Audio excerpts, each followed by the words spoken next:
কবিতাৰ নাম একপক্ষীয় প্ৰেমৰ মিঠা অনুভূতি।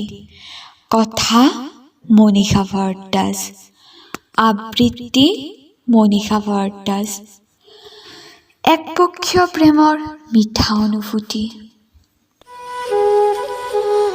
সেইদিনাখন হঠাৎ আপোনাক দেখিলোঁ, দেখি থমকি ৰলোঁ। আপোনাৰ চকুলৈ আপোনাৰ অজ্ঞাতে চালোঁ, ক'ব নোৱাৰোঁ কিয় চকুৱে আঁতৰে হ'ব নিবিচাৰিলে। আপোনাৰ প্ৰিয় নীলাৰ চাৰ্টটোত আপোনাক বহুত ভাল লাগিছিল। আচলতে মইতো বিবুদ্ধিত পৰিছিলোঁ।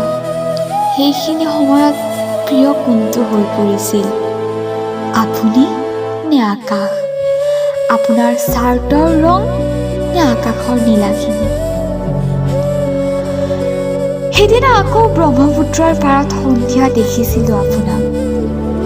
আপুনি বন্ধুৰ সৈতে কথাত ব্যস্ত আছিল। সেইদিনাও আপোনালৈ লুকাই চাইছিলোঁ, আপুনি মিচিকিয়াইছিল। মই তেতিয়াও বিবুদ্ধিত পৰিছিলোঁ। সেইখিনি সময়ত প্ৰিয় কোনটো হৈ পৰিছিল, আপুনি নে অস্তমিত সূৰ্য? আপোনাৰ হাঁহি নে সূৰ্যাস্তৰ হেঙুলীয়া বৰণ? সেয়াই হয়তো একপক্ষীয় প্ৰেমৰ মধুৰ অনুভূতি।